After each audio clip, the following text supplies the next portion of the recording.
into that game, and he'll keep us in touch right the way through the course of the evening. We are on air right the way through until 10:30 again tonight, so you can react after tonight's game as well. We would love to hear from you. Be part of tonight's Total Sport. Total Sport North East. BBC Radio Newcastle. Danny Collins, former Sunderland defender, alongside me here. Ando back in the studio. Danny, your thoughts on that Sunderland team?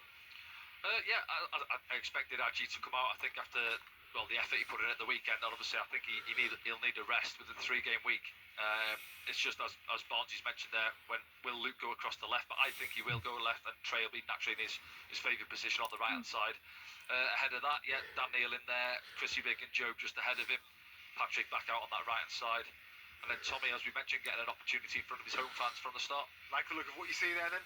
Yeah, I think so. On paper, we've got the tools there to hurt West Brom. They'll obviously look at it themselves and come up here, fancy, Sunderland haven't won for, 5 games now themselves. And performances other than, I'd say, 35 minutes against Coventry, maybe first half at the weekend as well. Other than that, we haven't been at our best. So we've got to turn up this evening. Yes, we took the points against Millwall. Now we're back on home soil, and we've got to get the 3 points in the bag. Sunderland fan Mike is coming on in just a moment. Before that, though, I'm going to put some of these messages to you, Ando, after last night's game, because loads coming in from Newcastle fans. Paul in Wrighton, thanks for getting in touch. Only 3 Premier League teams, he says, have scored fewer goals than Newcastle. The goals output is nowhere near the sum of its parts. Sort it out, Eddie. Taxi for Mitchell as well, if he thinks that Calvert-Lewin is the answer, says Paul, who's worried about the lack of goals.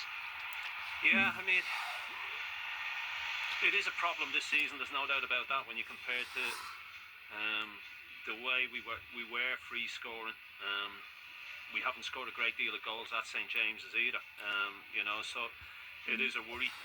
We've scored the same number of goals as we've conceded, so we need to start scoring more goals. I think that's playing for everybody to see. This one is from Paul in Morpeth, who says, well, that just goes to show from Newcastle in the second half, Eddie hasn't got a plan B. We heard that quite a lot last night, didn't we, that old plan B phrase, let alone a plan C. And Bruno definitely needs to up his game or have a seat on the bench for a few games. Bob says West Ham had better distribution. They were better in tackles, solid in defence, quicker going forward. If what Newcastle offered last night is a sign of how they're going to play in the next 5 months, they are in trouble, says Bob. Well, it's just amazing, isn't it?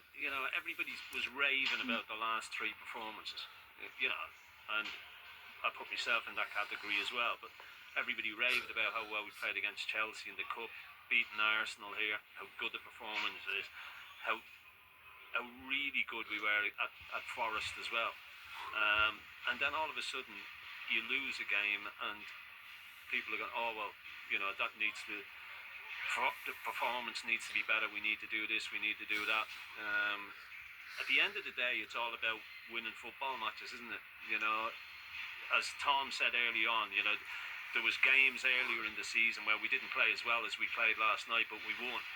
But because you get beaten, everybody, again, I got back to the text that we got last night about it being the worst performance under Eddie Howe. Even you lifted your eyebrows at that one, Friday. Well, I did, yes. I thought that was quite a claim. Yes, I think somebody, and I can't find the message now, says tonight that this was worse than anything that they saw under Steve Bruce. I'll find that message for you later. No. I can't find it now. Got loads coming in. No, I'll read it out. I'm going to read this one from James first instead, though.